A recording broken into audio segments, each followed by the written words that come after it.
Welcome back to the Retro Wave. I am your host, El Tiburon. And this month we're talking about wrestlers that should have gotten a bigger push. With me, maybe a guy that deserves a bigger push himself. SoCal indie wrestling legend, Mr. One Night Dance. You can find him at your local dance clubs over here in SoCal. Maybe a Newport Beach, maybe a Long Beach, maybe somewhere in Hollywood. We got Mr. 24/7, Sexy Chino. What's going on, Sexy Chino? I'm good. Thanks for having me. Yeah, local dance clubs include other places when I travel. Yeah. Let me hear that. What's the furthest you've traveled just to get your little groove on, your dance on? Oh, you mean like I remember one time we did a trip like to I was in Florida and I think it was like Orlando, and I found a dance club there. Oh shit! All the way over in Orlando. Yeah. Yeah, so this month, it's been a minute since Chino's been on, but this month we're going to be talking about who, in our opinion, are some wrestlers that we thought deserved the bigger push. And obviously, these are gonna be biased picks because these are our picks. So this could have been some of our boys when we were a kid. We're like, oh man, this guy deserves better. Why are they not? Why isn't he the world champion? Why isn't he the IC champion? And we're gonna do all companies. So this could be WWE, WCW, ECW, wherever. So we're gonna cover the whole landscape, modern, old school, all things in between. But can you explain, maybe for the novice fans out there, what do we mean by a bigger push? By a push, what does push mean in wrestling terms? A push in wrestling terms would mean like the office wants to get behind you. Okay, can you elaborate on that? That means like the office is willing to put more effort into your character, into giving you more TV time, into into um, doing more merchandise for you to feel like how much they're giving you back to see how you do from it, and then they test the ground that way. Yeah, and spoiler alert, like we've broken the news in the past. Wrestling is scripted, so it's a lot of the top guys, the Vince McMahons, the Eric Bischoffs, I guess nowadays the Triple H's, they get to decide which guy is going to be world champion, which guy is going to be, which guy they're going to have win the Royal Rumble and go to WrestleMania. So a lot of the times it's not just based on your look, your skill level, your talking skills, right? It's probably a lot of that, but they have to pick you, right? Yeah, they have to pick you in a sense, but sometimes it backfires because like the fans' reaction really turns the office uh, to a different direction. The office is the heads up, the people that are always the people that are like looking towards the financial sense or the creative way to the talent.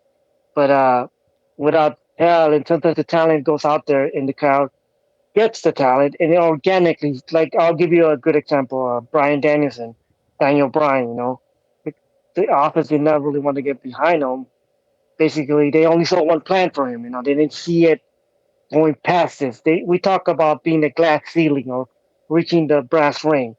But yeah, but if sometimes some things are not set in stone, they wanted to be set in stone. Back in the old days, they were set in stone, a lot of them, But now it's sometimes the crowd reaction does influence the way how the office or how the career or suppose like you said the push will happen for this superstar wrestler or athlete. Yeah, that's a good point. And who knows, maybe old Daniel Bryan will be on my list. Hey, and check that out for the audio listeners. Sexy Chino showing off the Retrowave Podcast T-shirt, a little bit of merch, if you will. Cheap plug for the merch store, if you will. Go to Tiburon. retrotiburon.com. You find your, that's where you got it, right? Retrotiburon.com. Yeah, recordtiburon.com. Check out the merch. It's very unique. That's right, pals. Cheap plug for the merch store, retrotiburon.com. But we're gonna go to our list because we each pick 5 wrestlers that we consider these are the guys, in our opinion. They should have got a bigger push, but we got to pay the sponsors, Sexy Chino. So we're gonna take a little commercial break and come right back. Bring home all the action. You'll get more satisfaction when you bring home all the action. Get a grip, get a lock, get a hold on everyone. You'll have all the thrills, all the fun. Bring home all the action. And now the WWF Superstar. Bring home Well, all the action. what we saw there, the commercial for the old school LJN figures, which I know you were an LJN collector, Chino. You started watching wrestling a little bit before me. I missed that whole boat. I was all WWF Hasbro's, but I was just at the Target today, at the old Target, and I bought myself an LJN figure. Guess who I got? Uh, Hulk Hogan. No, he was not there. Okay, because I noticed. Okay, I know which is the most. Because I've seen, and I know which is the one that probably sold out. So I'm good. You either got Dusty Rose or Logan Paul. I got the American dream, if you will. I couldn't help it. I saw it and I was like, this is a really cool looking figure. Like it has like a cartoony vibe, but it looks like a little like statue, rubber statue of Dusty Rhodes. I was like, I gotta take it. I gotta take that Dusty Rhodes. You understand? Yeah, I think Series 2 is gonna have like the Ultimate Warrior, Jesse Ventura, Thinking Kong Bundy. I forgot who else. Yeah, yeah, but I'm not like an LJN guy, but that one's really cool. Maybe I'll be like every now and then if I see a cool one, I'll get it. The Hogan one, you might be shocked. I kind of don't want that one. I kind of Really? wish I kind of well because I don't have any ties. The Hulk Hogan one is the just a replica of the OG figure, right? I never had Yeah, that. it truly is like. Yeah, they truly have the. Because I used to have the old Hulk Hogan. I bought it with the Hillbilly Jim pack. So it's Hulk Hogan Hillbilly Jim. Yeah, That's an old school tag team yeah, pack they used to have. Because they used to have like the Hart Foundation, the British Bulldog. They put Hillbilly Jim and Hulk Hogan. Because if you remember the old times, it's like Hillbilly Jim was pulled out of the crowd because he had to help Hulk Hogan, and Hulk Hogan was helping him. They even showed like if you look at some old school footage, Hulk Hogan was actually training with Hillbilly Jim in the ring. oh, that's So you funny. know, Yeah, no, I would get a Hogan if they make like a new version of him, like they did for the Dusty. Like if they did like a new style of him, because I just don't have any hmm attachment to that old one. I have an attachment to the Hasbro's, but not to the LJN. But anyways, enough flapping my gums about LJN figures.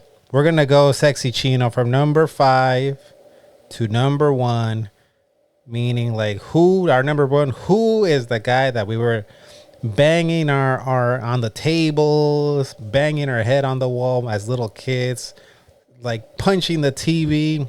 This guy should have been pushed. This guy should be world champion. But since you're the guest here, give us your number 5 guy. Who is your number 5 guy? Who deserved a bigger push than they got?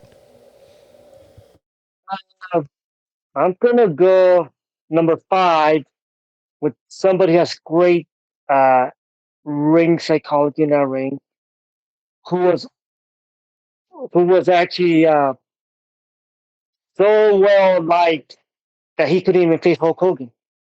Like they kind of killed that match. I'm gonna go with Jake the Snake Roberts. Oh damn, Jake the Snake. Okay, all right. Tell us why. Why do you think he didn't get Okay, his just due? it's like if you hear the original story, it's like they say once they had, I think it was in the Snake Pit. Jake and Hogan were having that interview, and they said like When Jake either DDT or punch or something Hogan, the crowd exploded. And I remember they were saying that Vince heard that. I was like, nope, uh-uh. That's just and Hogan and Jake could have that big push.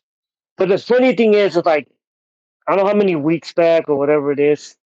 I remember on Twitter, I can't call it X. Jake Roberts is he had his in his account. He actually put some footage from Spotlight that actually show a little bit of the footage of the Jake the Snake Roberts versus Hulk Hogan match. I forgot which arena it was, and I literally had to put a comment. Oh my god, so many people wanted to watch this match back in the day. Yeah, I've heard about this, and back in the day, I used to hear Jake kind of be salty about it. I think maybe now with Hogan's passing, he's maybe like doesn't want to talk shit about Hogan. He's like, well, he's gone. I don't want to shit on Hulk Hogan. But yeah, I've heard about this. But let me ask you, so you're a little bit of a wrestling connoisseur. Put yourself in Vince McMahon's shoes. You got this the golden goose, right? This guy Hulk Hogan, all he was doing was laying golden eggs everywhere, right? He blew up the wrestling scene in the 80s. And then you have this other guy that's like a edgy, kind of like a tweener, kind of like not really like a heel, but people were kind of starting to dig him because he had like this cool vibe to him and this cool finisher in the DDT. You're Vince McMahon. You're thinking about money, right? Business. Would you make the same decision? Like, nah, well, I don't want to kind of kill my golden goose, or well, what do you think? What would you do? I think if you're business wise, not thinking wrestling as a wrestler. If you're looking business wise, yeah, you keep Hogan, you keep Hogan on top. That's one of the main reasons they remember how they used to have like back in the days they used to have an A and a B card, like because they used to have events in the same days. Well, before like today is not exactly the same thing unless they do like live events in overseas or they're once in a while around the country. But yeah, so Jake the Snake Roberts always used to be like in the B towns if there was no Hogan. Like they added like Steamboat and did that, but Jake was part of it at least at that time. And that's one thing. It's like Jake was somebody who could be part of that matches, you know. Because I remember watching matches back in the old days when like Jake, it was like Jake and Ravishing Rick Rude or Jake Roberts and Roddy Piper at the LA Sports Arena, you know, things like that. Like no, like they were in the card, but Hogan wasn't in it, and it was okay. So yeah, it's sometimes like that's what the A card and the B card. Even though a lot of people say I want to be in the A card because Hogan was there, and you're going to make more money. Because back in the old days, remember it wasn't about guaranteed contracts. It was about how many people were in the building, in the arena, how much merch was sold, you know, how much was the tickets, and Yeah, that's how you got paid back in the old days. yeah, and he had Hogan, which was hitting only home runs. So if you have Jake kind of kill his momentum, yeah, like maybe I don't know, maybe Jake becomes the next guy, but maybe he doesn't. With Hogan, he knew he had a guaranteed product, guaranteed seller, someone that was putting butts in the seat. So maybe he's like, nah, we don't wanna kill this momentum. Yeah, Yeah, you're right, but overall, like if you're looking at the business wise, yeah. If you're looking at wrestlers wise or whatever, or like you see somebody coming up, you actually want to put because the whole point is you want to build more stars. But sometimes, like you said, Hogan's being at the top was so hot, you just couldn't have other people, even though you had the momentum of everybody getting built. But Hogan was it, and I can't deny it. so since you're saying Jake should have got a bigger push, tell me where you thought his peak should have been. World champion, intercontinental, main eventing at I WrestleMania. think I think he had a good chance of like being world champion. I feel like if he would have been like world champion, I'm pretty sure he could have done a little like a different kind of way. But I don't know if like Vince definitely would have got behind it because back in the old days, it was more about like There was wrestling ability. You can talk people to the arenas, but also the fact that he wasn't looking like the Ultimate Warrior. Jake Roberts does not look like the Ultimate Warrior. Jake Roberts did not look like Hulk Hogan. He was in decent condition, and he was tall, so he looked there. But Jake Roberts did not look like the body size that they wanted at the time. So it was going to backfire. But like, yeah, what I was thinking push wise, and I was thinking he deserved more. I wish, like, I was thinking like that he would have won the world title, sometime. Maybe he could have like because like remember, uh, he could have like defeated one of the guys like when a Ric Flair or something like that. But they went with Bret Hart. But remember, one of the reasons he left the Federation is because he was getting groomed to be, according to the stories, he was getting groomed to be backstage, the guy that takes over Pat Patterson's position, Yeah. and that never happened. So that contradicted. So they're saying it's I don't know how legit that is, but the story is that Jake Roberts that if you don't want that at least he forced Vince into letting give him his release because he made a deal with WCW. He got to do a deal with WCW, and his last match was a WrestleMania versus The Undertaker, where he did the favor, as we say in the business. He actually um, made The Undertaker, gave him an extra because the whole point of building somebody in this business, like you said, the push, whatever, is like you have to beat somebody to make somebody. And Jake Roberts had that reputation, built it up, and once the Undertaker beat him and started going up, then people started putting more eyes on the Undertaker. That was a big deal. They beat Jake and clean in the middle. Exactly. Yeah, that was a big deal. All right. Well, I agree. I agree. But I also like I've heard Bruce when I used to listen to back to what was the Bruce Pritchard show called with Conrad? Uh, Something to wrestle with. Something to wrestle with. I remember he would always say Bruce Pritchard would say some guys didn't need a belt. And I think he might have said that about Jake, and I kind of agree. Like he was over. He didn't even need to have a belt to be over. No, he didn't, and I totally agree with that. That's why, like, one of the main reasons, like, that Hulk Hogan thing would have worked, would have could have worked, whatever. But at the end of the day, Jake sold a lot of merch too. I even like I bought one of his like his old school like snakes, the ones that you like inflated. I bought some of that. Oh shit. I got a lot of sure like things like that, and I got to meet Jake Roberts, and he's a pretty cool guy, but yeah, it's just like I'm telling you, when you go meet somebody who understands the business so well, oh my god, you learn so much just by listening. You don't even have to get in the ring with this guy. You got to listen to him, Yeah. and it really takes you to the next level because he starts putting the building blocks together, so you understand. Oh, okay, this is where we're going with this. This is where we're going. So you understand. Okay, why this is happening at this time? How could this have been? All Yeah, you right. better. All right. So at my number 5, Sexy Chino, this guy was never a Jake the Snake level guy. But this is one of my guys that I was like, I kind of think this guy looks cool. I kind of think he has kind of a cool move set. And I kind of dug his little like intro theme. It's not nothing that's gonna blow you away, but my number 5, I got Jean Pierre Lafitte when he was the pirate, Mister. What do they call him now? PCO now. Yeah, PCO. Yeah, he's supposedly like some Frankenstein monster that came back to life or something. Yeah. Well, he kind of is like Frankenstein because how is he still wrestling? What is he now, like in his 60s or something? And he's still doing some crazy ass bumps.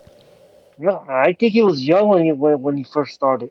Oh, was he? He was definitely younger than Shock Russo. He Yeah. was definitely younger than Shock Russo.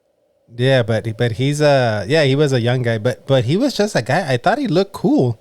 I mean I remember when I saw him, I was there's the dude from the Quebecers, because he was in the Quebecers with Jacques Rougeau and but I kind of dug the pirate gimmick. I thought he had like a cool move set. He was kind of like in the same vein of like a Bam Bam Bigelow, where he was just like a heavy dude, but he could move. and he could do some high flying stuff. I remember him having a match, I think, with Bret Hart that I liked. I think it might have been one of the In Your House pay per views, and he goes to do like a somersault, and like Bret, I think, moves out of the way, and he just flat back bumps on the outside, which I thought was a crazy bump. And I thought he looked cool. I liked the gimmick where he was stealing stuff. He was kind of like a repo man, kind of. I think he stole Bret's jacket, right? He steals Bret's jacket. And I don't know. I thought they could have. I thought he deserved more. What are your thoughts on that? Yeah, he stole Bret Hart's jacket, and that was the whole point of the in your house match. But he also stole the kid's sunglasses, Bret Hart sunglasses. Oh, did he? Remember that? I don't remember that part. So he stole Bret's No, glasses. but yeah, he stole the kids because you know how Bret used to give the kids the sunglasses, the Bret Hart glasses, Yeah, sunglasses. So he stole them from the kid. I don't know if it was the original kid, but I know he stole some sunglasses. that's funny. Yeah, but what do you think about him? Like, do you think you see what I'm saying? Like, do you feel like yeah, or do you agree, disagree with him? He should have got more of a push. Um, I feel like he would not made world champion just on the Vince level, you know. But I couldn't see him becoming IC champion. But it's like he was a big guy. He could move. He had the pirate gimmick, and the question was like the crowd buying it. Was how did the fans feel about it? Other than you, uh, how would the fans feel about like pirate being the champion? But stranger things that happen. They have made like uh, wrestlers persona so different.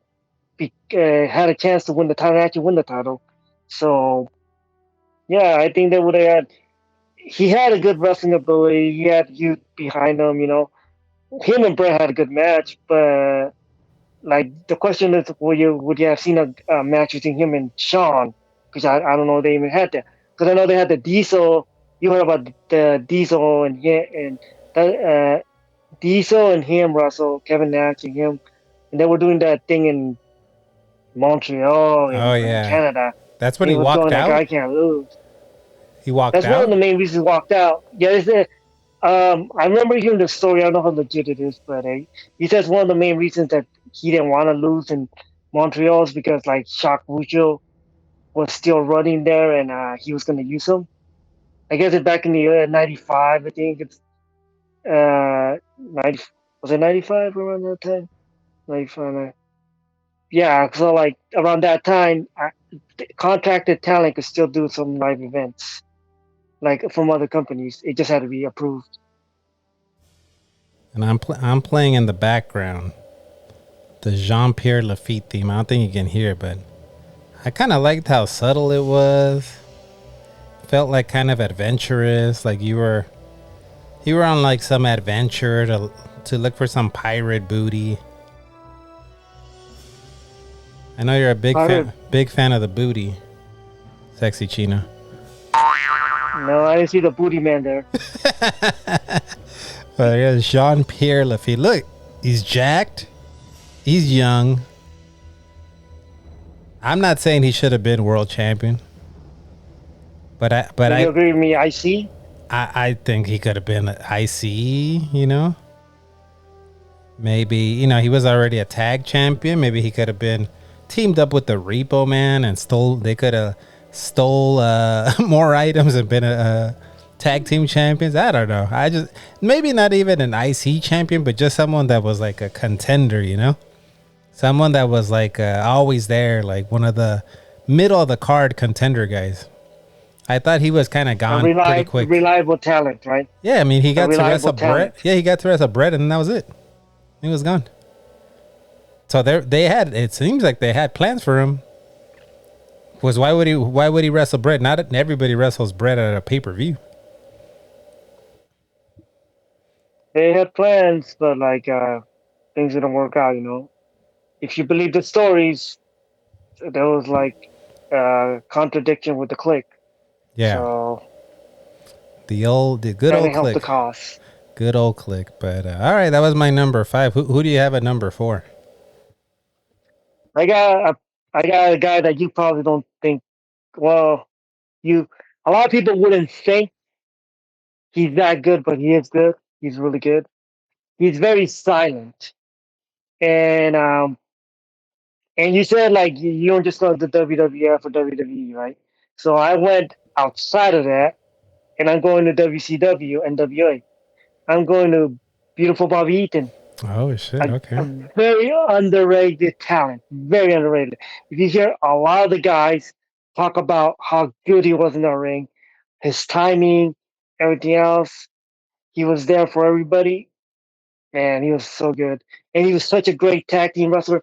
Plus, like when he won singles, he became the TV champion, and he was the guy, if I'm correct, that lost to Sonny Steve Austin when he for the TV title.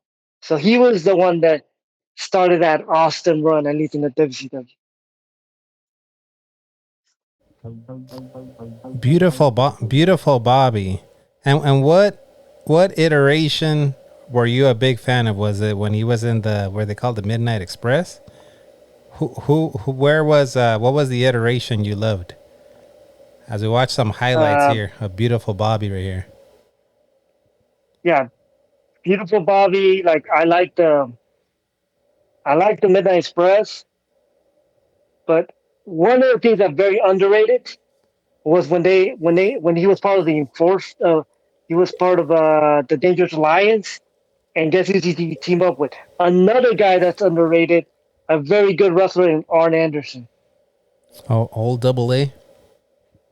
Oh, Double A and Bobby Eaton, come on, you can't beat that. You know, for the audio And, listeners, and by the way, if you're listening on the podcast app, audio end, make sure you give me a follow on a sub on YouTube, Retro Tiburon, RETROTIBURON. We're watching some of Bobby Eaton's best moves right here. You can tell he's smooth like butter. Look at this move. He did like a atomic drop yeah, springboard into a backbreaker. I've never seen that move. yeah, yeah. Look at that. That's a He's a nice move. very. You see how clean he does it. How the wrestler goes down, doesn't get hurt. Like He did an angle he, slam. What the hell? He's doing an angle before, slam. yeah, yeah. The difference is he didn't go all like, oh, he did do the total angle slam. You see, he doesn't get a lot of credibility. That's what I'm saying. Yeah, you know what? I missed out on Bobby Eaton his prime because I wasn't watching NWA WCW. WCW Yeah, I was. and exactly. Yeah, I wasn't watching when I started watching him. He was already being used as a job guy. Like he was a guy on Nitro that would job out to the like to pretty much everybody. He wasn't beating anybody anymore. But I remember I thought he had a really good top rope leg drop, which I think he called the Alabama Jam. Was it that he? Yeah, Yeah, I was like, oh, he has a really nice top rope leg drop. But it looks like I need to go into the peacock, into the old cock, if you will, and and I got to check out some Bobby Eaton's matches. Tell me what which one would you recommend off the top of your head, that Bobby Eaton match. or what era? You can watch. I say if you want to watch a one on one, I think you should watch Bobby Eaton versus Arn Anderson. From what pay per view? I think it's like a Clash of Champions. I'm not sure if it was a pay per view. I think it was a Clash of Champions.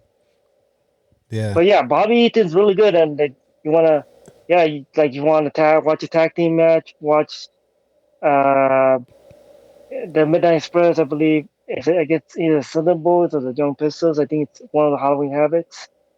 You know, and you and the get cool thing about like Midnight Express, like they work with everybody. They work with the Road Warriors, the LOD. They work with the Fantastics. They work with the Rock and Roll Express. They work with so many different tag teams, but so many different styles. So that's what I like about like that tells you when you're a really good wrestler or when you can actually wrestle in so many different styles yeah. He's. I and wonder adapt. I've heard this term before. I wonder, or this label, I wonder if he's just one of those guys that was just so good at making people look good. It was like a detriment.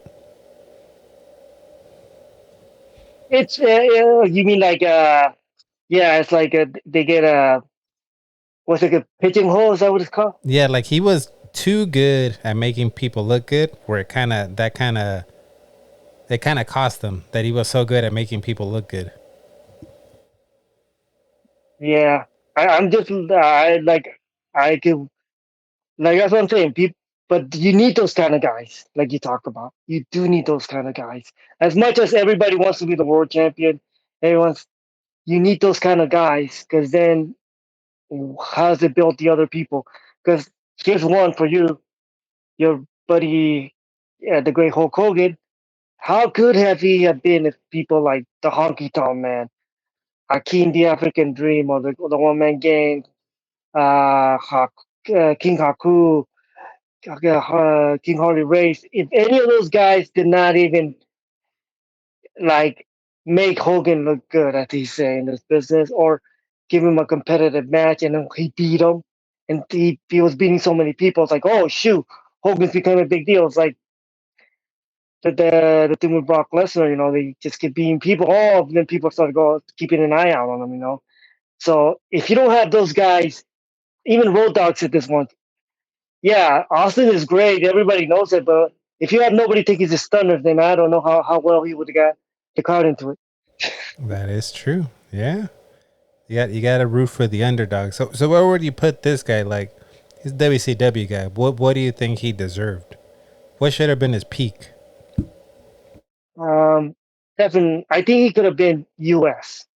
for sure because he was U.S. Tag Team Champions. He had the world title, world tag team titles. He even had the TV title, but he never used U.S. And I definitely could have think he would have went to U.S. So U.S. champ. That's what you're going with. I'm going with. But did you know that he got a title? Was it a title shot? I think against Ric Flair. I forgot which country champions, maybe. Oh, did he? Yeah, it was a pretty good match too. Oh, I haven't. I need to go back and watch some of those 80s NWA, early WCW, because I have watched some of them and I'm like, damn, the wrestling was really good. I'm like kind of liking this. I like the Rock and Roll Express, and I think I might have seen a match with them, like Tommy Rich and the Nasty Boys getting killed by the Steiner brothers. I need to watch some of these That's a pay-per-views. great match. Oh my god, that's such a great match for Yeah. Halloween Havoc. That was, that match was one of the main reasons McMahon decided to give him a look at the Nasty Boys because that match was so brutal. I don't blame him because the Nasty Boys, also like you mentioned, Jake, not body guys, not a body guy. These guys were not body guys, but god damn, they would put their body on the line just to put on a great match. Right. So yeah. All right, that's a cool pick. Beautiful Bobby. Not the Earl of Eaton. That wasn't your favorite era of Bobby Eaton, the Earl of Eaton. No, even though he was teaming up with Lord Steven Regal, which Regal is a very underrated and really good wrestler. Okay. All right. Cool pick. At my number 4, this one was like a last minute entry. I was like, damn, yeah, why didn't this guy get more of a push? At number 4, I got Elijah Burke. Remember Elijah Burke? The Pope? Oh yeah. What else would he go by?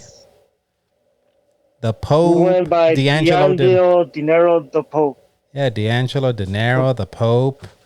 Yeah, I thought he was pretty cool. Here he goes, watching some highlights of him.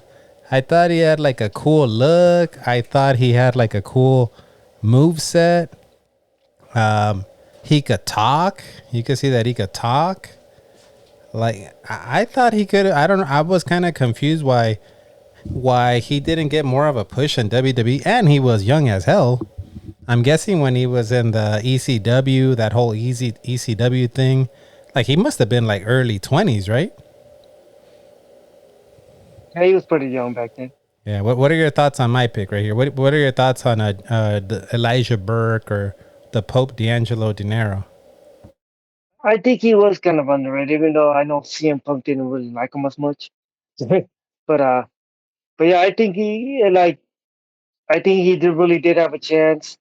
But the way they I guess they felt about him, I don't think they saw no more than ECW champion maybe. Like they didn't see him as an IC or in US. And because I remember ECW was like the third brand, like lower brand, so they actually thought probably that's the closest he could get because supposedly SmackDown and Raw was a much higher, even though ECW did give a chance to a lot of guys to go one step higher. Yeah, I wonder if he just rubbed some people the wrong way. I also like this finisher. We're seeing his finisher here. I kind of thought that was an innovative finisher where it was just like the double knees to the back. He would like put a guy in the corner and then do a double. Who do you got at your number 3 pick, Sexy Chino? My number three pick is somebody who Frankie Kazarian told me is probably one of his best matches or his best match at the like definitely one of his best matches. And that has to be the guy that's done a lot and Vince hated him. He even wanted to put a dot on his face. And I'm pretty sure you know who it is now.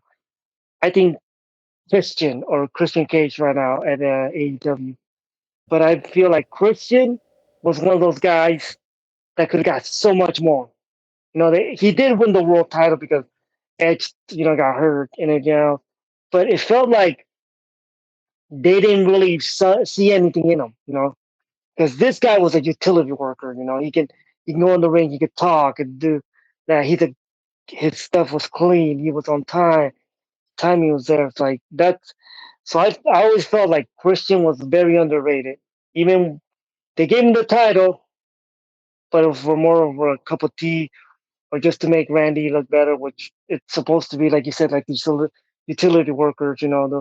Those those guys that just make people look great in that ring, so they kind of get steady in that position, pitching all towards it.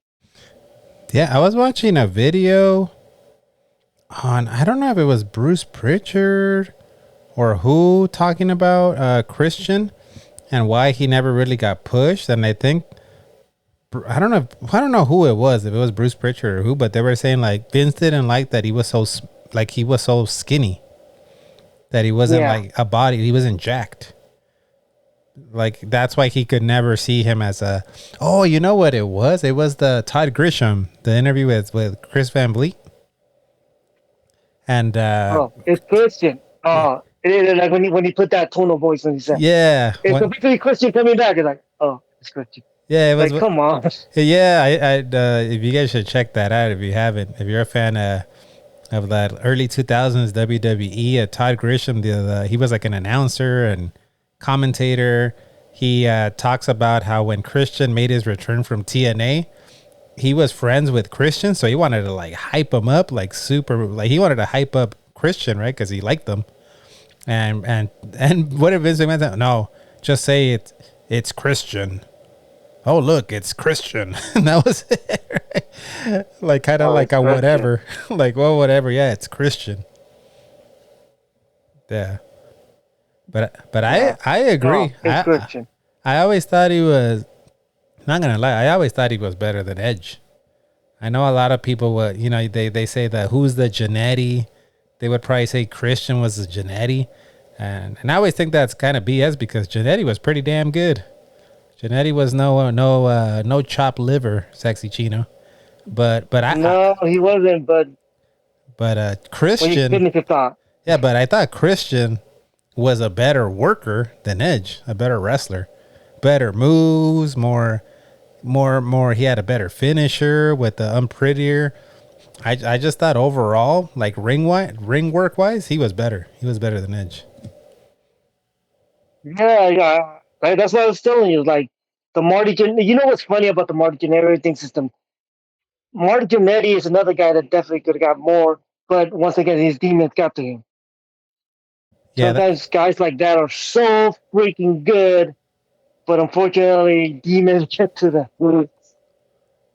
Yeah. He's a guy I thought about on my list, but I was like, meh, but it was kind of his own doing. Yeah. Yeah, that's a cool pick. It's Christian. I like that pick. Sexy Chino. Old Christian Cage. I gotta go. Let me go to my number 3 here. My number 3. Number three. Man, this is Sexy Chino. There's a guy I wanted him to be world champion. The little 12-year-old Tiburon, little 10 to 12-year-old Tiburon was like, this guy's strong. Hulk Hogan's gone. We need another guy that's going to be able to body slam these big dudes, these monsters. This dude was gorilla pressing guys over his head, gorilla pressing Razor Ramon over his head. Like, give this guy the world championship and have him beat. Give him the Bob Holly idea. Have him get the world championship and beat everybody on the roster. I'm talking about. Let me show you right here. I'm talking about Kona Crush. No, I had Kona a feeling. Crush. Once you talk about that, I had a feeling. Kona Crush, the guy you're always guessing for the wrestler 20 questions. And you can see him here for the audio listeners in the background. Who's that in the back? Military pressing someone. That's Kona Crush. Kona Crush, man. That's my number 3 pick. As soon as I saw Crush, I was like I said, this dude's fucking big. He's powerful. I thought he had a cool move set with the tilt-a-whirl backbreaker. He had the military press, and he was like doing reps with a lot of these guys, like reps. He had a cool finisher, the what was it called, the cranium crunch. Cranium Crunch. Yeah, I just thought he was awesome. It seemed like he kind of fizzled out after the King of the Ring when I think he lost to Michaels by count out. Was it count out? At the first King of the Ring? I think so, because I know they didn't want. They actually wanted to keep Crush kind of strong, so they didn't want to take nothing away from him, but they still want to give Michaels that edge. Yeah, so it seemed like, to me at least, after that, whatever the push they were going to give him kind of fizzled out. So, but I always was like, man, he should have been world champion. What do you think about my pick? Who would he have beaten? Everyone. He would have beat Bret Hart. He would have been the Bob Holly. He would have beat. He would have squashed Bret Hart in like 5 minutes at WrestleMania. He would have thrown everybody out of the Royal Rumble. But I don't know. I guess I can see why he didn't get the world title. I guess he didn't really have, I guess, the mic skills. I guess that's maybe what he was lacking. But neither did Bret Hart. But I guess just Bret Hart was more better, obviously, technically in the ring. He was just way better storyteller than Crush. But that was just the kid bias of me. Like, oh, man, this guy should be the world champion. How the hell does he lose to Doink? God damn it. Yeah. There was many doinks, okay? Just not one doink. The double doinks. But what do you think of this pick as Crush? Do you disagree with me? Like, nah, he was pretty where he needed to be. What do you think of this? You know what? I feel like at least he should have won the IC. I think if he would have won the world, the time you needed to give it to him was like the time where like Luger was gonna get that big push with the Lex Express. If you were gonna push him any time, it should have been there.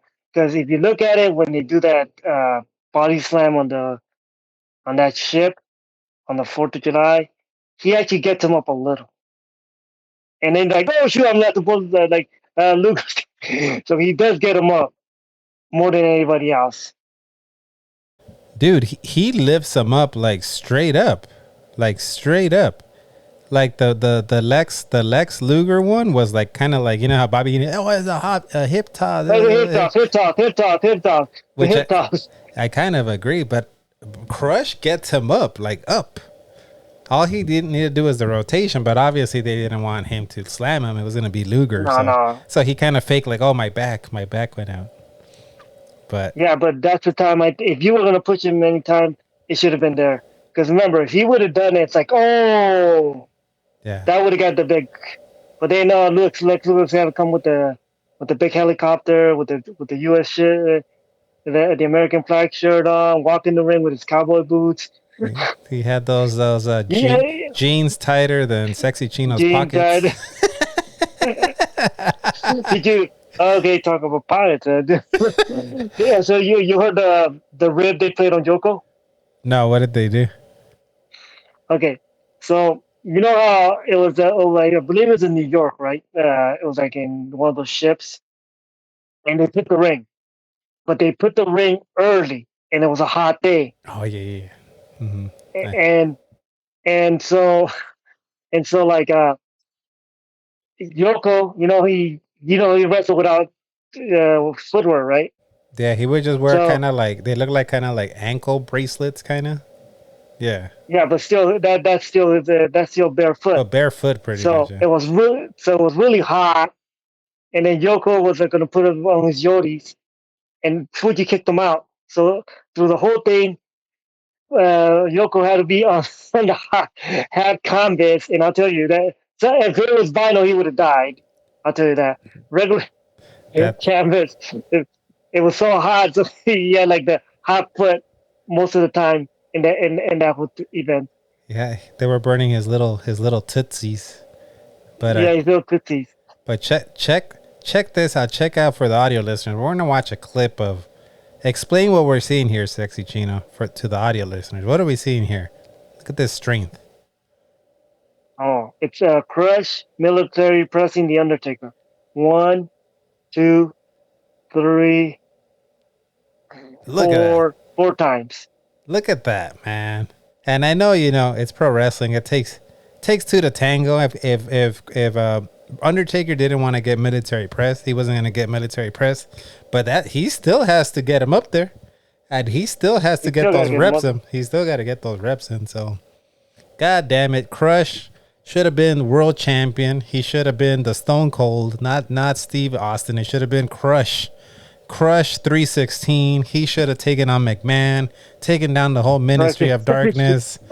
He should have been the who was the rest of the 90s was Shawn Michaels. It should have been Crush. God damn it.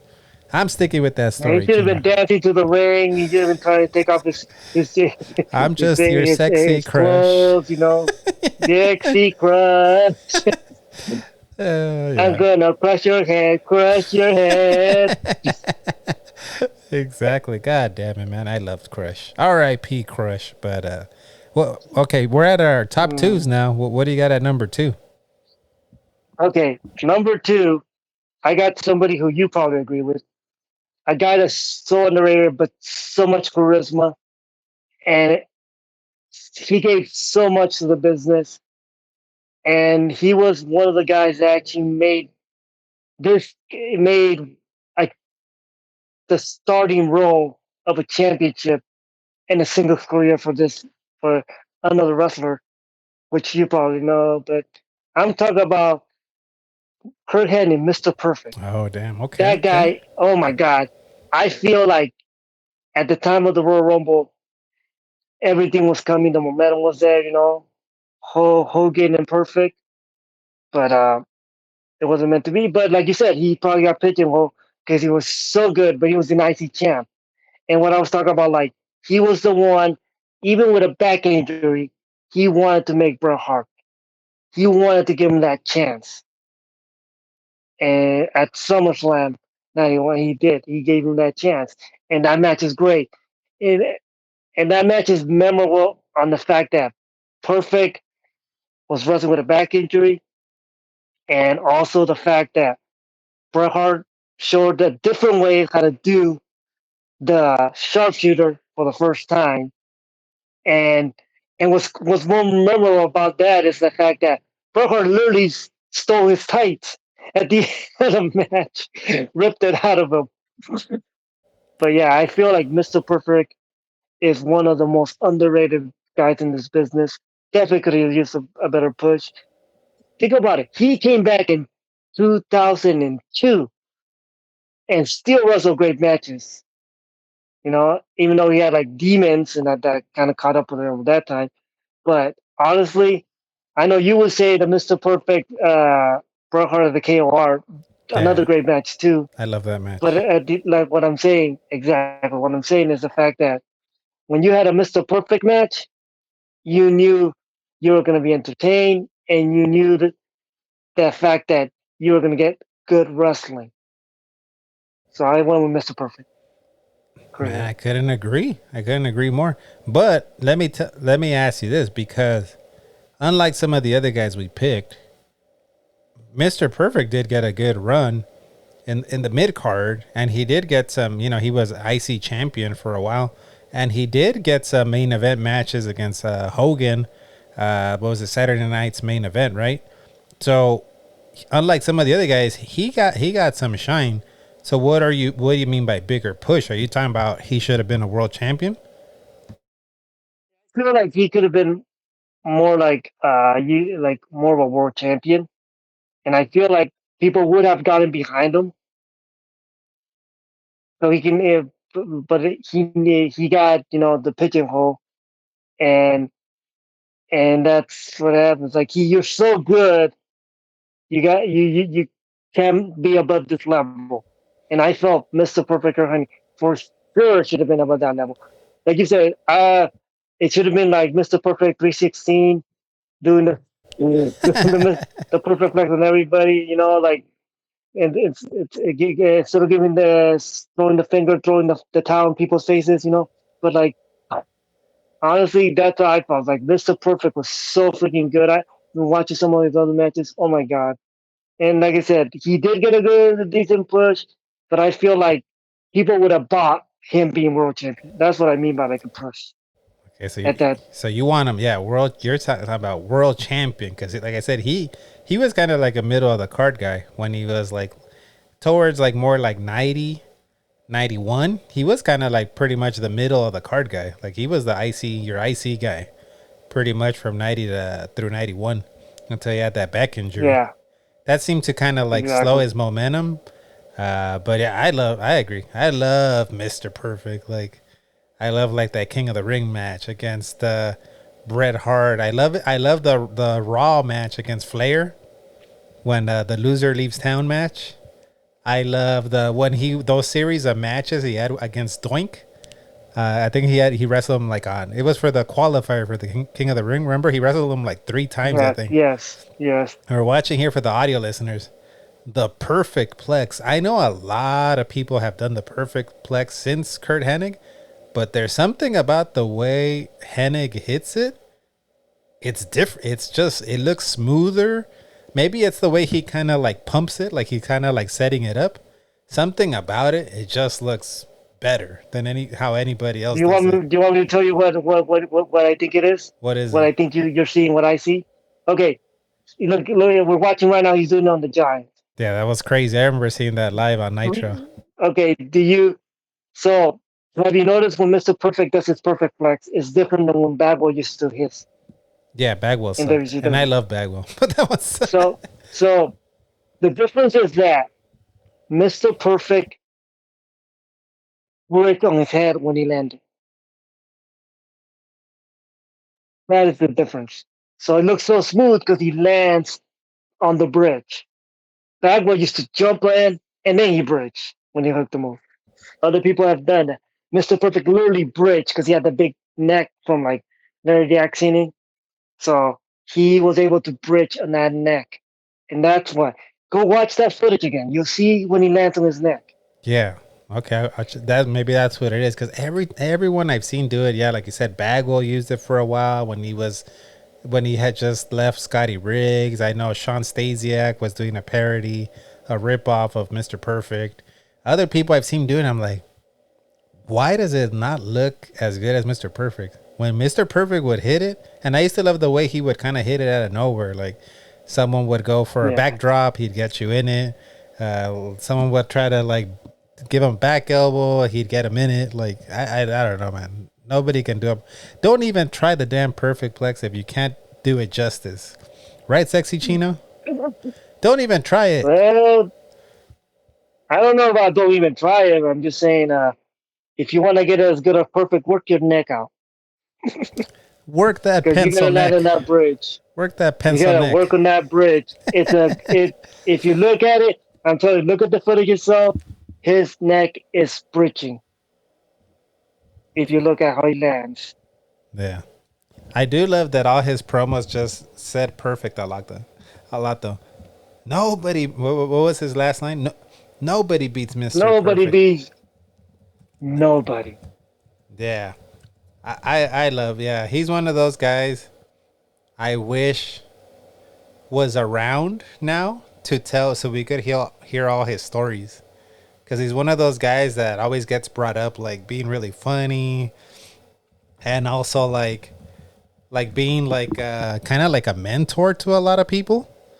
He's one of like I've heard Austin say it, like he was like a guy that when he came in, he brought him under his wing and kind of tried to teach him around. Like he just seemed like and a jokester, like a ribber. I wish he was around so we could have heard all his stories.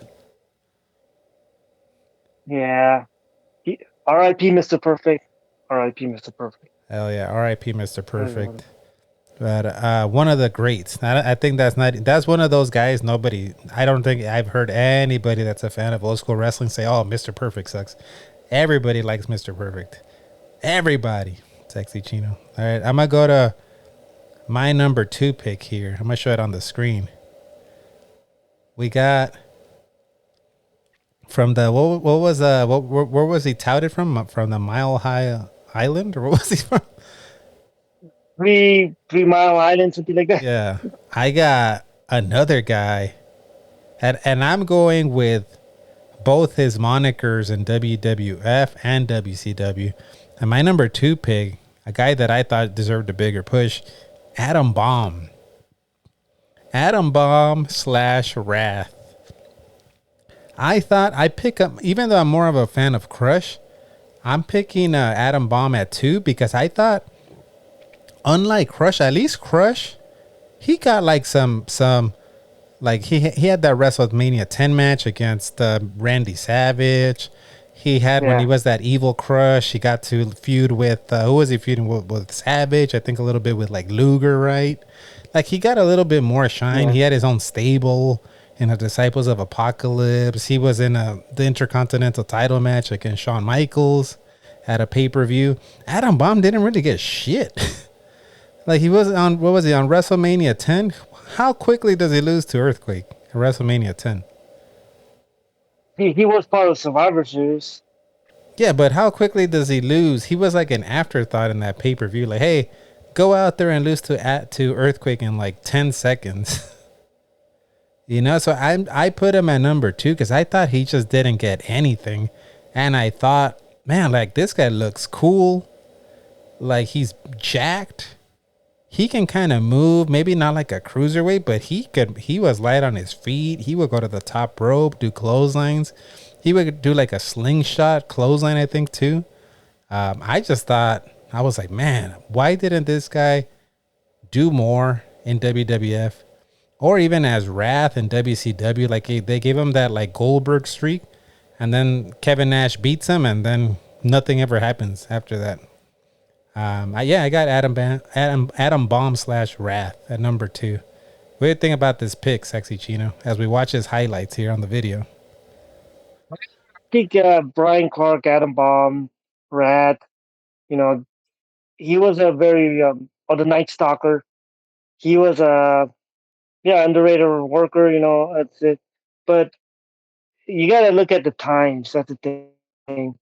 You have to look at the times. It's like Adam Bomb was one of the guys that, if it's legit, um, the story I hear is the fact that he didn't want to get slopped on, and so he was like taken down for that because you didn't want to go against the office, but he actually stood up for himself. If that's true or not, You but mean that's the story Slop I from heard. Henry Godwin? You didn't want to take the Yeah, slop bucket? yeah. So I think they went with I forget if it's Triple H or, but yeah, I feel Adam Bomb was a guy that could have got to the IC title, but mm, but his best shot was when he had you talked about it. He was having that undefeated streak, and people were getting behind him. Like until Nash gave him the power bomb, the jackknife power bomb. That was it. But the whole thing is, people were getting behind him, and they were building somebody at the. You got to understand this. They were building somebody at the same time they had Goldberg doing that undefeated streak. You could have built him so well. You could actually have this at a pay per view. Rat versus Goldberg, undefeated streak, undefeated streak. If they build it like we talked about it, the push. It's like if they do it right, it's gonna draw money. People are gonna care about who's in that ring. It's it's gonna make people. It's gonna bring up the company.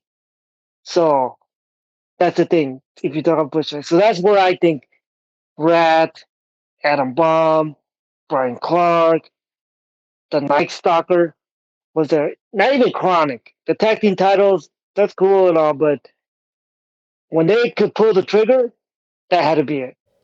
Yeah, I Because agree. even if he would have lost to Goldberg, if they would have put it at pay per view and he would have lost to Goldberg, it would have meant so much more. Yeah, he would have, I think, stayed like upper middle, lower, high tier. He would have been like there, even if he lost to Goldberg at a pay per view. He would have been established as this is one of the top guys here. Exactly. Yeah, because there's no shame to lose to Goldberg. Everybody was losing to Goldberg, so there wouldn't have been any Yeah, shame. but think no, but that's the thing. It's like Nash wouldn't have beat him. He could have just kept going through the mid card, maybe go and once he got to Goldberg, that would have been it. People would have, oh shoot, what would happen? There's Raz, the guy that could beat Goldberg. People would have literally have asked and said, oh, okay, Goldberg just beat Raz because it was on Thunder. No, man, it's like or Nitro, or Saturday Night. Just if they would have put that in a pay per view, I'm telling you, Rat Atom Bomb would have meant so much more to a lot of fans, a lot of people. But the office didn't see it that way. They didn't see it. They saw him rising, and people were getting behind him, but they didn't see it because they were thinking Hogan, NWO, Goldberg, Wolfpack, Nash, things like that. But that, to me, that was the time that you would have pulled the trigger, as they say, and gave him the shot against Goldberg 1-on-1 at a pay per view, because that would have made him more than what he was. Even though the Chronic thing was cool, but I think that would have definitely made him more.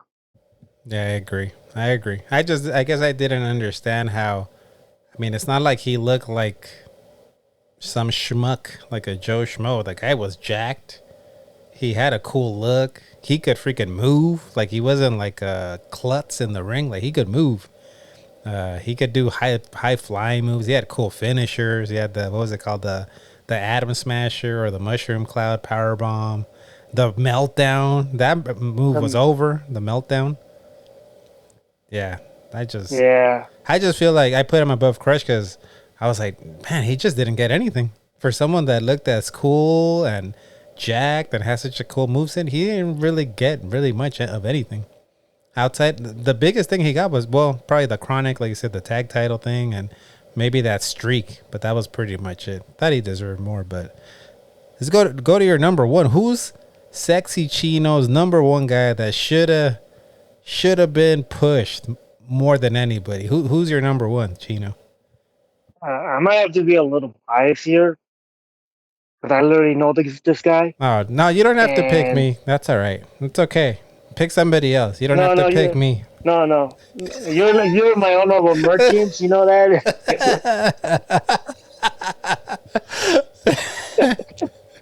I agree. I should have won all the titles back in the SoCal indie scene. I should have wiped out Davey Davidson. I should have had all the belts from SoCal, like and walked around like Ultimo Dragon, holding all the belts. I agree, but go ahead and pick someone else. Okay, I appreciate it. Yes. Yeah, you disqualify yourself, but you're in my honorable mentions, bro. And honorable is the word, right? No, no, no. Is it honorable or just mention? I don't know which one. But okay, let's get back to this. Yeah, I'm a little biased, but I know this guy personally, and I met, and he's a guy that I had a chance to. consider a friend, and I felt like when he got that shot to be in the United States, they really didn't see it. But right now, I wish they rebuild it, but it's gonna be so much harder. So my number one pick for the guy, according to this podcast, to get pushed is my friend, the King of Strong Style, Shinsei Nakamura. Oh damn. Okay. All right. All right. This one is Uh, like Chino said, he actually knows Nakamura. Nakamura actually posted a picture of him and Chino on Twitter back when it was Twitter. So yeah, what do you think? What do you think he should have got that he didn't get?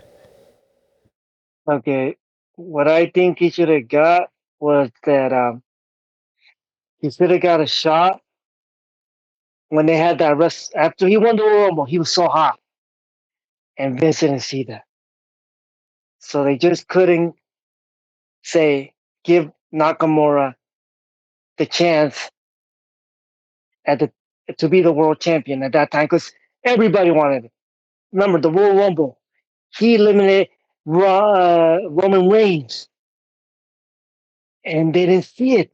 The crowd was in love when he was coming in. He had that facade, and it was the time. And what they do, they put him with AJ, but they gave him like a real weak gimmick matches and things like that, or like styles.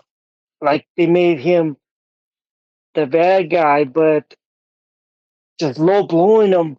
That wasn't Nakamura, man. The style, you didn't feel it because, like, if you watch his matches in Japan, crowd was so energetic, and one of the main reasons that Vince didn't see that is because he had an accent, and I know, and that's the main thing. It's like he didn't see that because he didn't. He wanted people to speak, and Nakamura could speak, but he had that accent, and sometimes that contradicts what Vince wants. Yeah, I thought I remember that when he was when he won the Rumble. I remember watching that Rumble. I remember seeing him. My first view of my first taste of Nakamura was when he was in NXT. He was in NXT and he was like super over, and I thought he had like a really cool theme song. And obviously, like, he was like very charismatic, and his move set was it was mostly like a lot of kicks, a lot of flashy kicks, a lot of like you said, strong style moves. I was like, oh, this guy when he goes to the main roster, this is gonna be like super over, and he was. But it seemed like yeah, once he won the Rumble, and then once he went to Mania against AJ Styles, I just thought he was gonna win the title, and then he loses, right, and he low blows like you said, AJ Styles. It seemed like after that nothing really happened for him after that. Like they were just kind of like, we don't see this guy as a world champion. That that's the weak part about it, you know. And I just wish that that would have not been. Yeah, But unfortunately, that's what happens, you know, yeah, when yeah, you got people like that they don't appreciate the worker you are. Because remember, the crowd wanted it, and that's an organic. The crowd wanted that, but unfortunately, Vince didn't care. You know, he like because he couldn't get the part that Nakamura had an accent. That's what because I heard the stories about Vince and things like that, and like I said, I'm not just saying it because he's a guy that I consider a friend. It's because I feel like at the time it was his time. yeah. But it's kind of like what we mentioned in the beginning. You could you could have the look, you could be over, you can have the move set, you can have all the charisma, but if that guy doesn't want you to be the world champion, it's not gonna happen. And that's what happened. No, it's not. That's what happened. I think he checked all the boxes, but like you said, McMahon was like, "Nope, I don't want to go this way." And that was it. That's unfortunate. That was unfortunate. It's like you had somebody who had that. I mean, people say, "Oh, I don't remember the people didn't." Oh, because like New Japan was like not part of it. It's like, trust me, people wanted it. Look, just take a look at that Royal Rumble. Okay, take a look at the Royal Rumble. Feel when he won it. Oh my God, the crowd exploded. That was the time they should have pulled the trigger. I remember people were kind of, I remember watching that Rumble and people were kind of like afraid they were going to have Roman win it again. Because I remember Roman kept winning it, huh? Like he was winning it for a few Yeah, years. And it was like that.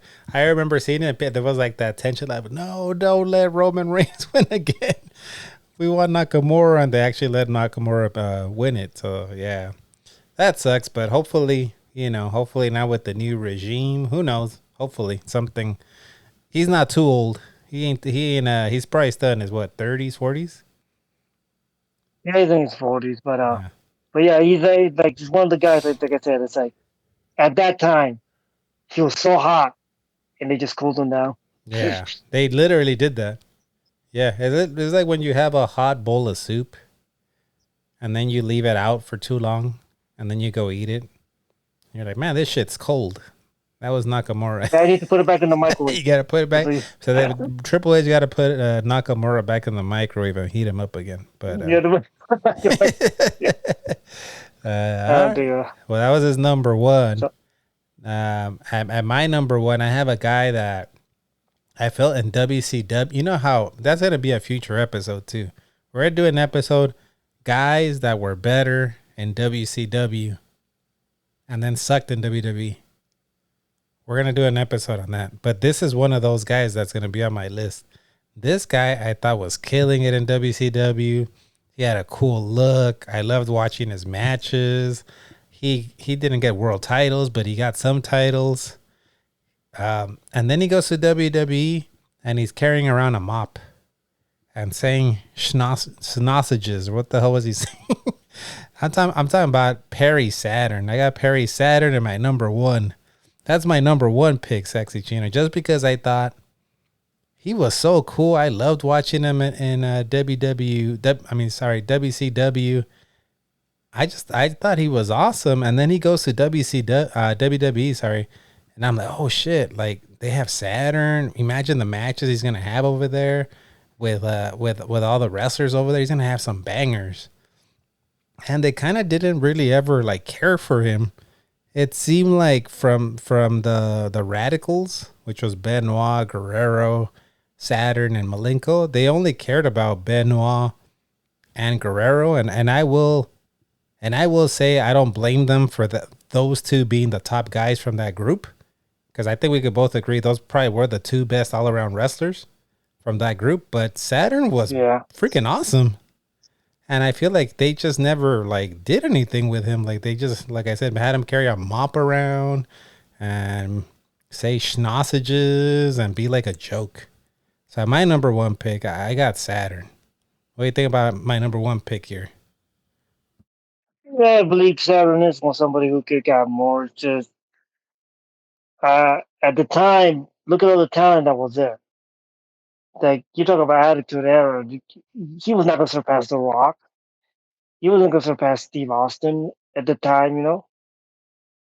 So, and the thing with the mafia that you talk about is, yeah, people say, but yeah, like people look at gimmicks and go, oh yeah, but if you can still remember the person, it's gotta tell you something. Like back in the day, they used to have a moppy shirt, and I actually wanted to buy the moppy shirt, but I could never get it. So, I mean, yeah, it was memorable, but I just think like he was so cool in WCW. Like I loved his matches against when he won I think it was a TV title from Disco Inferno. And I love that match because he's working Disco's arm. Like he's just doing all this, like working the arm, and he beats him with the Rings of Saturn. I loved all the matches he was having, like with Booker T, Rick Martel, the matches he had later on. I think I remember he had a really good match. It was like him and Raven when he was wearing the dress, when he was doing the Marilyn Manson gimmick. And he catches like Rey Mysterio in midair and he does a Death Valley driver, which I think this guy had the best Death Valley driver in the business. But yeah, I just thought he was so good. And I'm not saying he should have been world champion. I'm saying like He should have been like a middle of the card guy, maybe guy fighting for the IC He was middle belts. of the card guy. Just being better matches, like being like some meaningful matches. I don't think he ever got a meaningful match. Like his meaningful matches was like when he first came in. Remember, because the Radicals were like legit something that people were like, "Wow, I can't believe they're there," and everybody was credible at the time. Like you said, after that, that one Guerrero, yeah, went a little farther, but you still had Dean and Saturn were still very noticeable. Like people noticed them, and like, but then they started going down more lower to the card. But yeah, they were going for the European title. I believe they were going for like Dean was definitely going for the light heavyweight title. Yeah, Things like that. So, but no, and you're the Saturn, the guy that went from ECW to WCW to WWF and then became WWE, and and he has a like interesting story because you remember hearing that he helped somebody, and I think like they like uh he was a good Samaritan, and I don't know if they beat him up bad or something, but he ended up homeless for a while. You remember hearing about that? yeah. I heard about that. He fell on like some rough times. I remember. Yeah. Yeah, that was. Well, we went through our list, but before we go to name our honorable mentions, I put out a poll. Well, not a poll. I put out this question for the Tib World Order members over on YouTube. So this is if you're on YouTube, you follow me on YouTube, Retro Tiburon, for $1, Sexy Chino, for 99 cents, you can be a member. And what I'm gonna start doing more now is putting out questions, and I'll put the answers here on YouTube, and we're gonna read them out. So I put this question out there: who are some of the guys Okay. for the members? Who are some of the guys you guys thought deserved a bigger push? So let's check out first my response from Zombie JLT, Lord Alfred Zom. Lord Alfred Zom said, I'd say most of them that came from WCW and ECW then, because when you see how big these other stars were in their respective associations, then what happened when they came to WWE? Probably because most of them weren't big sweaty men like Vince likes. Big sweaty man. The zombie said that. I'm gonna read the other zombie JLT response. I think it was only fair after, because I think I put on there Barry Horowitz. So zombie responded, I think it was only fair that after Barry beat Skip in his first ever win, that he got a longer push. He got a pay-per-view event, but it seems after that he started to fade away too. Look at how long they pushed Ellsworth after he got his first win, but Dean Ambrose was also there to help push.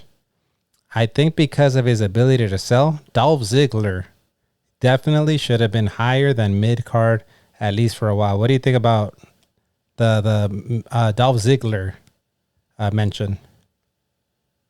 Didn't Dolph Ziggler actually win the world title?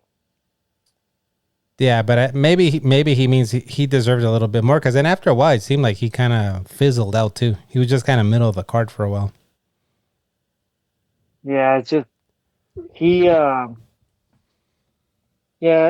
Ziggler is an interesting character because like he did win the world title, and the time they needed to push the rocket on him, well, it worked.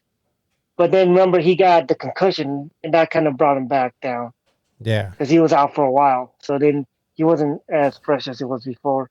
But yeah, yeah, he's the guy that right now he's doing really good on TNA. yeah, So and yeah, he's a guy that you got more. But like at the same time, look what you had the basically that era that Vince is still in charge, and I'm only going to see that the Golden Goose or the cash cows, yeah, and unfortunately, Signer wasn't that considered that for Mr. McMahon. yeah. I agree. And Omega Ace, my buddy Omega Ace Gaming said Gangrel for sure. He deserved better. What do you think about that, Gangrel? Oh, yeah, Dave got left in the background after like the Hardy Edge deal, But yeah, Dave's a oh my god, such a great worker, such a great wrestler, such a great trainer. It's like I actually know Dave, and he's a real cool guy. And yeah, he's a guy that's been around for a while. He used to be like a Blackheart. He used to have the mask back in the day, Yeah, and if I'm correct. But yeah, that's another guy that they could have done so much more, but at least he got something out of it. Because the Attitude Era was the place to be at the time. Because that's what I liked about the Attitude Era is the fact that you could remember who Kai and Tai was, you could remember who Gangrel was, but you knew who The Rock, Boston, you knew about the Hardys, you know about the Dudleys, the Acolytes. You know, now unfortunately sometimes like unless you're a wrestling purist, you don't remember a lot of them yeah, because the Attitude Era everything seemed to hit. I know, like oh yeah, they're making a lot of money now, yeah, but I mean, some of the music you don't even doesn't feel like it even fits the persona or character of the wrestler coming out. It's like back in the days, it's like at the Attitude, at least you had like if you smell, you knew what's gonna happen, or you knew like what's gonna happen when the Undertaker hit the gong, or the glass broke, or even when you hear the kind time music, or the Game Grill song, which everybody still loves after this day. that's That still Brute song. that still comes up. Yeah, and I agree. I loved Gangrel. So I would agree with Omega Ace. He was one of those guys that I was like, oh man. I guess he kind of shot himself in the foot with that promo that they realized, oh, this guy can't cut a promo, and then they just pushed Edge and Christian and kind of let him go. But I thought he had such a cool look, such a cool move set. Kind of a bummer. I'm gonna read this next one here. I got Spoot. Spoot wrote Karrion Cross 100% got shafted by WWE. I don't watch a lot of the modern wrestling. I don't know if you know kind of what happened with him, but would you agree with the Karrion Cross pick? Any thoughts on that? What I would say about that is that Karrion Cross got organically uh, over with the crowd and organically made by the crowd, and the plans, the office, and the like you said, they didn't see it. They they didn't see it, so they didn't take advantage of it. So yeah, this guy could have definitely been way higher. People would have believed it, but how the company is right now. They just they just see you as a wrestler, not the name anymore. And my buddy Sanctum Startorum added, I agree with Spoot. He is a slow burn storyteller, but a good one. WWE misused them. So, yeah, some people not happy with the way they use Karrion Cross. And of course, my friend Retro Ryan says, Angela Lansbury deserved a way bigger push, if you will. I don't think I remember Miss Murder, She Wrote, Angela Lansbury. Did she ever wrestle for the No, WWF? Did she wrestle Alundra Blaze? no, I think he's talking about the push from like maybe Merck. She wrote more advertising and by the USA Network doing Raw. Okay, that's got to be it. She deserved a That should have bigger been the push push. on the USA Network. Exactly. Maybe Raw should have been leading into Murder, She Wrote and not the other way around. Why did Murder, She Wrote Exactly. have to push her viewers to watch Monday Night Raw? Should have been the other way around, right? Yeah, that's got to be the push he's talking about. Because they only advertised at the beginning when Raw was about to start. They didn't say anything between the shows. They maybe have advertised Pacific Blue, or like Defend Nikita, but definitely not Murder She Wrote. All right. Well, I'm gonna mention my honorable mentions that didn't make my top All five. right, I got go for it. I got Essa Rios. I thought he, maybe because he didn't speak English, but I dug Essa Rios. Max Moon. That was one of my guys, man. Max Moon. I loved Max Moon. He never did anything though. Hakushi. You know who Max Moon was? That was the Kato, right? Kato from the Yeah, Orient but do you Express. remember the original Max Moon? Yeah, it was Conan. Conan, right? Exactly. Yeah, but you only did it one time Yeah, for one taping. I got Hakushi. You know, I gotta mention my boy Hakushi. Mm. La Parca. I thought La Parca kind of stood out in that cruiserweight division. I think he should have broke out like from the Villanos. I love the Villanos, but I thought he could have. He was pretty over. He had like a cult following. Thought he could have done more Flash Funk. Just because I thought Too Cold Scorpio was so cool, and then he kind of didn't really do anything in WWE, and I was hyped when he showed up. And I got Brad Armstrong, the Armstrong curse. And I only mentioned that because I didn't watch like early 90s WCW. So I never saw like when he was the light heavyweight champion and all that. I dug him when he was jobbing. I was like, dude, this guy's a good wrestler. Why are they just jobbing this guy? This guy's awesome. Yeah. But that's my honorable mentions. You got any? I got Razor Ramon Scott Hall. He never won the world title, and he did get a push, but he definitely could have done more. Because remember, he was the one guy that could be like, I could wrestle Shawn Michaels at the same time, wrestle freaking Big Daddy Cool and Bret Hart, and have totally different matches, and would all be great, you know.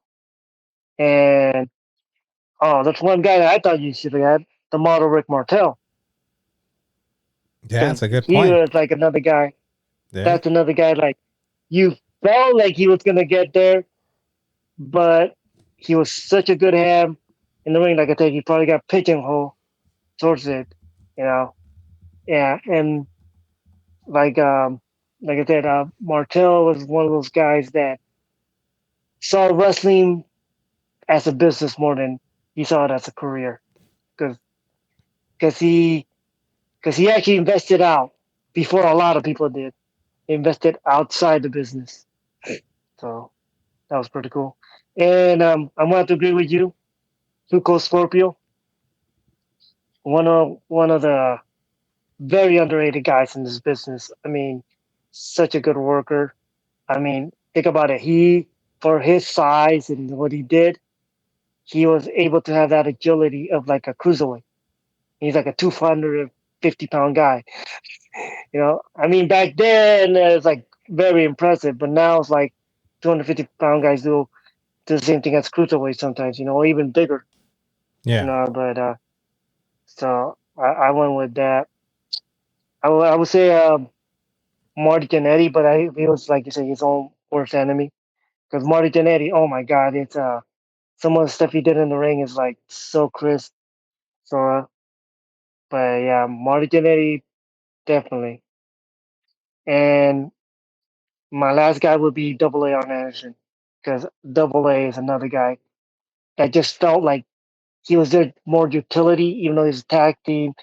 He won the TV title, you know, but it meant something when he won. So he was like that utility guy. And another guy they would that I'm pretty sure you've forgotten, and for sure should have gotten more, but he did pretty well. The 1 2 3 kid, Xbox. That guy, remember, he revolutionized and gave a shot to a lot of these guys are now in the WWE, because because back then it used to be a giant world, and he was one of the smaller guys, even though he's way bigger than me and other people. And but yeah, he opened so many doors, just like Rey Mysterio did for WCW. Yeah. He's actually going to be he's going to be signing in my city tomorrow. And I'm bummed out because I have to work. It's like, damn, I wanted to go meet X-Pac, the 1 2 3 kid. I want to get his autograph, but I agree.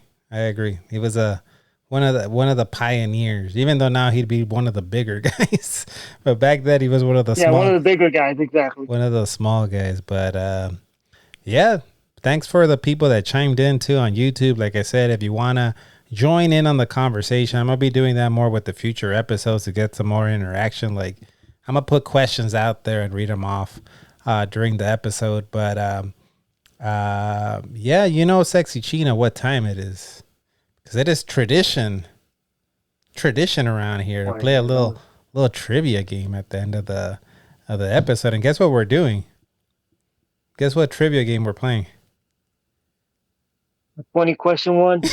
We're you don't look as you look very disappointed. We are going to be doing wrestling 20 questions. And check out this little, for the audio listeners, check out this little pencil I'm used to write down how many questions you've asked. Shout out to Tyler for this little Hulk Hogan topper right here.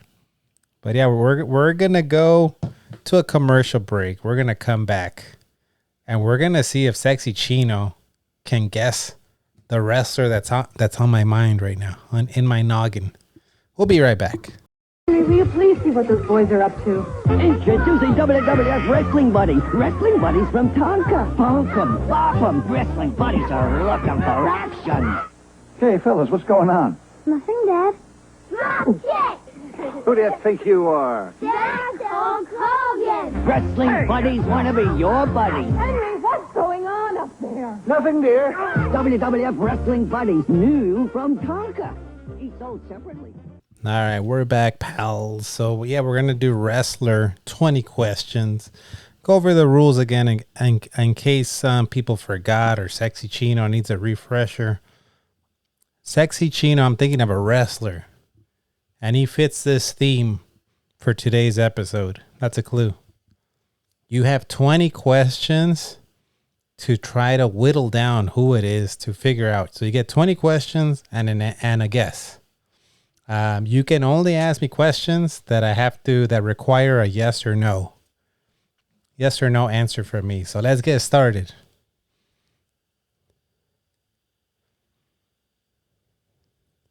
Ask away, Sexy Chino. Okay. Is this wrestler from the 90s? Yes. Okay. Is this wrestler from Canada? Let me double check. Hold on. Yes. Okay. Is this wrestler from a famous wrestling family? No. Okay. Is this wrestler former tag team champion? Yes. Is this wrestler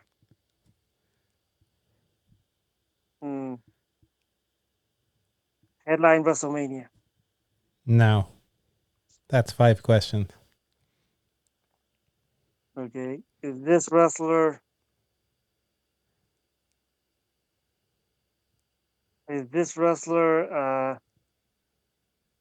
former tag team champion? You already asked that one. I won. I said yes to that one. I won't use it against you. Okay, my bad. I keep forgetting things. Is this wrestler currently wrestling? No. Is this wrestler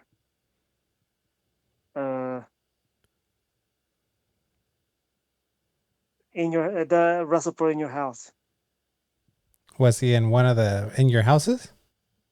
Yeah. No.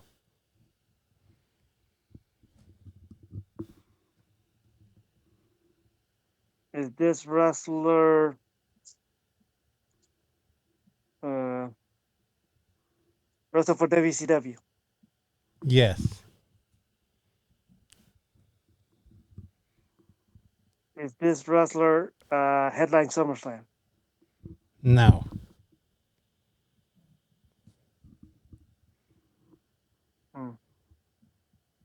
Is this wrestler wrestle for ECW? No. That's 10 questions. No. Okay. Is this wrestler a cruiserweight? No.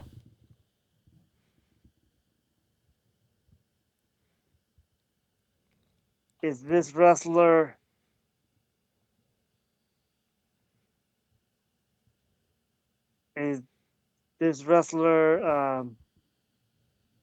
played football before. Played football. Let me check really quick.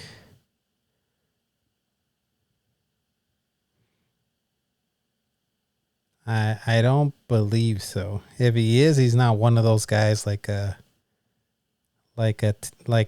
Stan Hansen or Vader that are known for it. But I'm gonna say no. Okay, is this wrestler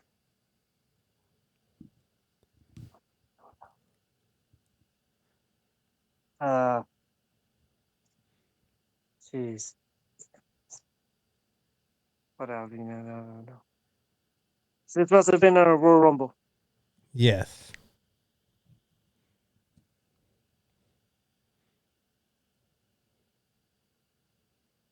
Is this wrestler ever done a Japan tour? A Japan tour. Let me see. It says he has wrestled. It does say, I'm looking at his Wikipedia. It does say he has wrestled, but it seems like it was really early on in his career. Like he's not like a guy that was like, oh, he was always in Japan, like a Benoit. But it says he has wrestled in Japan in the past. I think it's early career. His early career.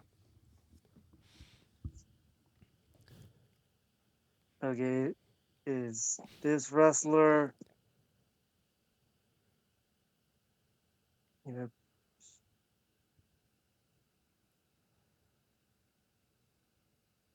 is this wrestler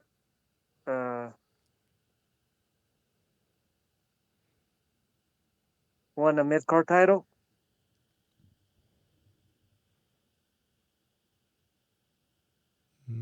He's won one in one of the companies. That's 15.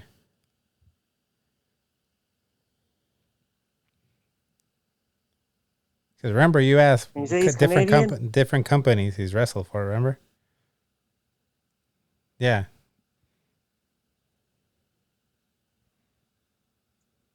Is this wrestler wrestled Smoky Mountain Wrestling? Smokey, let me see really quick. Let me check here.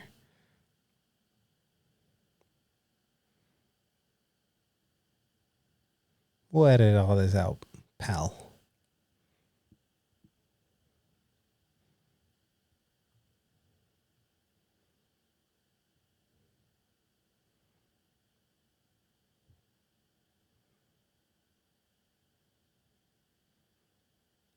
On his Wikipedia, it doesn't show Smoky Mountain.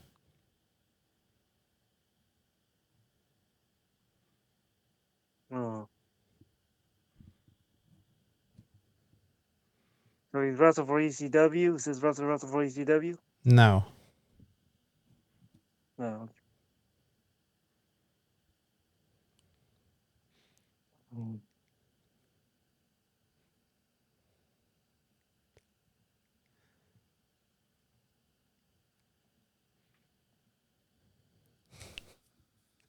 Hmm.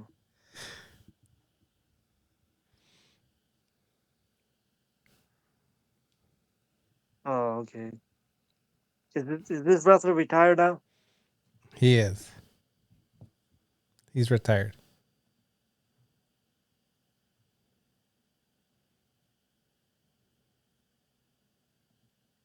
Is this wrestler part of a famous family? You already asked that one. I said no. I won't Oh. count it against you. Okay. Okay, I know.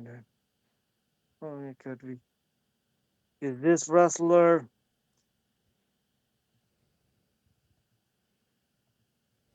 is this wrestler good at being a high flyer?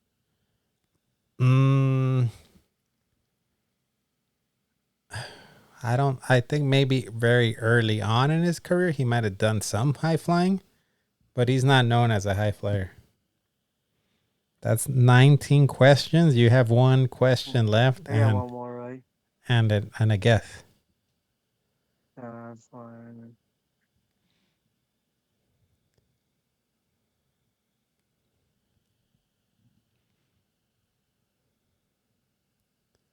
is this wrestler wrestling the Attitude Era?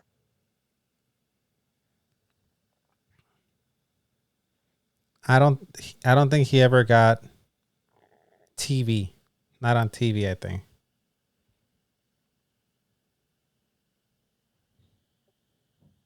I'm giving you it. I would say no. Like never TV.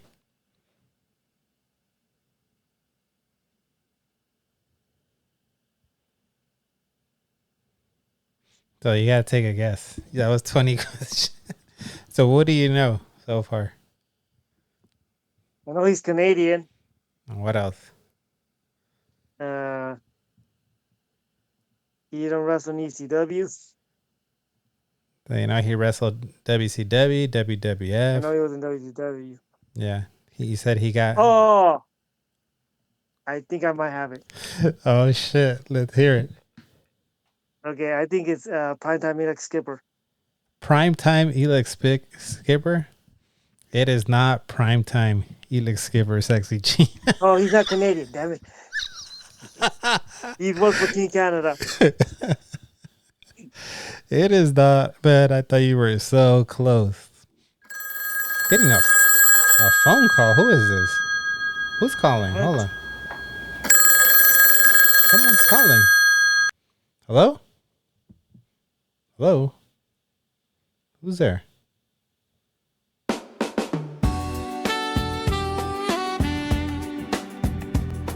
Hello? What? Who is this?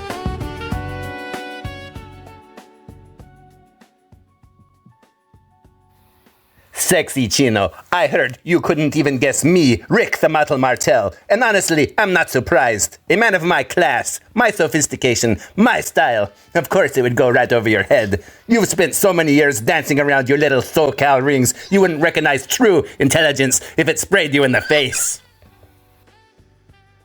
We just got a phone call, Sexy Chino. From the... Who do we just hear right there, Sexy Chino? The one of the guys in my honorable mentions, Rick the Model Martel. I don't know how the hell Rick the Model Martel got my phone number, and I don't know how he knew we were doing a podcast, and he was the wrestler in the Wrestler 20 Questions. But he was pretty upset that you didn't get that right, Sexy Chino. So he knew the future before I even knew how to the game, right? And I thought it He was must have been watching your podcast. Must have definitely been hearing it. I don't know who gave him my number, but yeah, he was pretty upset you didn't get that right. The funny thing is, you mentioned him like you said, and I was like, when you mentioned, I was like, oh shit, he's gonna know, he's gonna get it. And then in the beginning, you asked, is this guy a Canadian? Technically, on his Wikipedia, he's from Canada, and then you said, did he win was he a World Tag Team Champion? He was, Strike Force. And then I answered, you said, did he ever win a mid-card title? He did. He did win one in WCW. He was TV champ. How do you feel? How do you feel getting that one wrong? Wow. What do you got to say to I was yourself? thinking more like I wasn't thinking. I was thinking Canadian. I was thinking more of the Hart family. That's what I was thinking, like maybe TJ. You said he's David not. Hart Schmidt. You asked, is he from a famous wrestling family? He's not. Unless he has a dad. That's why I was thinking TJ, because like he married in.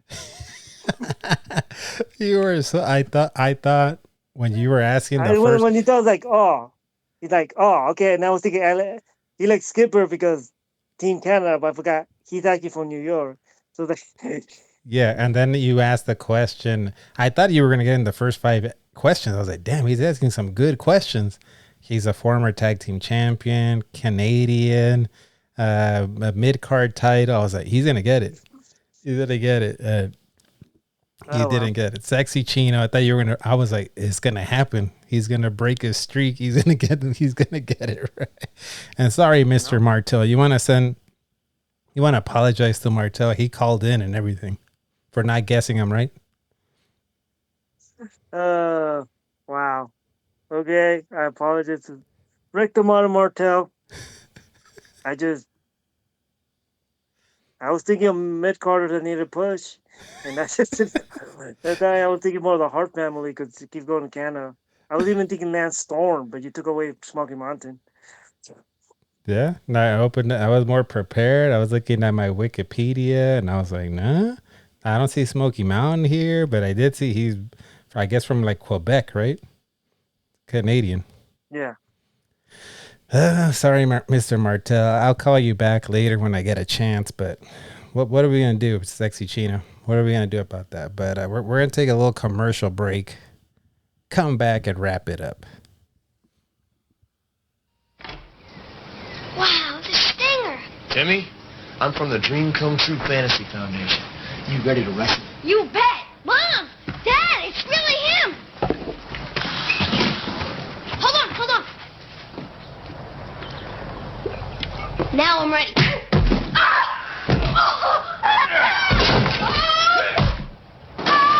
And looks so real.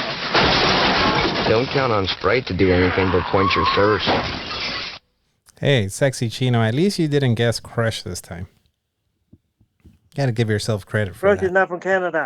Well, I still pick Elix Skipper, which is not from Canada either. He's still from Team Canada, but You might as well have picked the freaking Hacksaw Jim Duggan. He was in Team Canada. hey, he actually's gotten a push before. Not as much. Skipper didn't get that much of a push. Okay. I was thinking about the storyline you were going with, the subject topic of the conversation we're having today.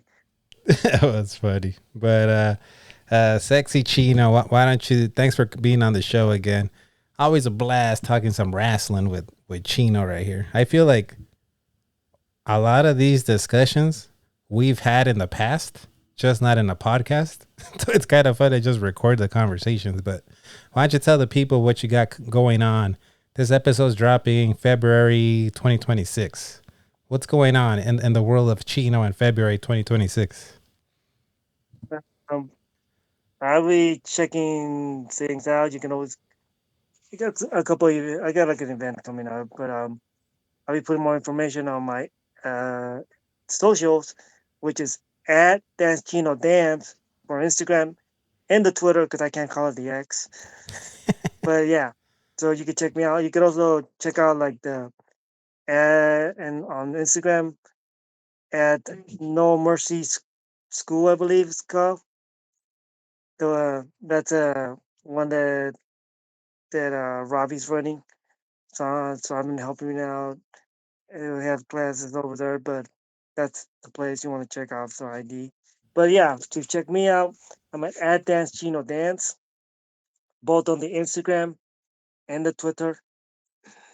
So yeah, trust like if you look it, you'll see I don't post as much, but when I post, it's supposed to mean something. How about that? There you go. You can catch the pictures of him at the wrestling shows in SoCal, the dance clubs in SoCal. I'll put links to his channel in the description. As for me, Retro Tiburon, on all the social medias. If you're listening on the audio end, please give me a sub on YouTube. Retro Tiburon, RETROTIBURON. If you're watching, listening on YouTube, please go give me a follow on the podcast apps. Double dip on the Retro Wave podcast. All you got to do is type in the Retro Wave. Look for the shark that you see down here in the corner. You can sub to the podcast. We have Chino and I have done a lot of wrestling podcast episodes. You can go back into the archives and check out those the most popular ones, which is the next upcoming episode. Favorite wrestling themes. We've been doing it, breaking it into like 5-year sections. Sexy Chino, next month we're getting into the new millennium. We're gonna do 2000 to 2004. Our favorite wrestling themes, 2000 to 2004. But we've been doing them since the 80s. Since we've gone through the 80s. So check out those episodes. And yeah, man, that's pretty much it. You got any words of advice for the people out there, Chino? Anything you want to leave them with? Yeah, just remember the new year. It's a new time. So enjoy it. Remember, it's a day at a time. That's right, pal. And I'm gonna leave us with a little song that my buddy Tyler, which by the way, he's the one that voiced it wasn't actually the model. Rick Martel didn't actually call the podcast. It was Tyler doing a Rick Martel impersonation. He did a pretty good job as Rick Martel. What did you think of his impersonation? Yeah, like it was pretty good. I was like, no, there's no way you got Martel, but I said, all right, I'll play along with it because like I know if Martel, if you were, and I know how you get the people, The and I know cameo. he's not in that website. But you were, hey, it was so good. You were kind of second guessing yourself that it might be Martel. I was like, really? Yeah. So But hey, I'm playing us out to a song that Ty Lord, he wrote the lyrics to it and ran it through AI Suno. I think he's the Suno app, and the song is his name is Crush because it fits with the theme of this episode. Guys that deserved a bigger push. In this song, Tyler wrote about how Crush is always Crush. Whether he's a demolition, he's Crush. Whether he's from Hawaii, he's Crush. Whether he's in a biker gang, he's Crush. Whether he's a jailbird, he's Crush. But then when he goes to WCW, who is he? Sexy Chino, say it. Who is he? he's Brian Adams, and that's just a singer. Yeah. So that's the gist of this song. Enjoy this tune by Ty Lord with some help from AI. His name is Crush, as written by Ty Lord. See you guys on the other side, pals.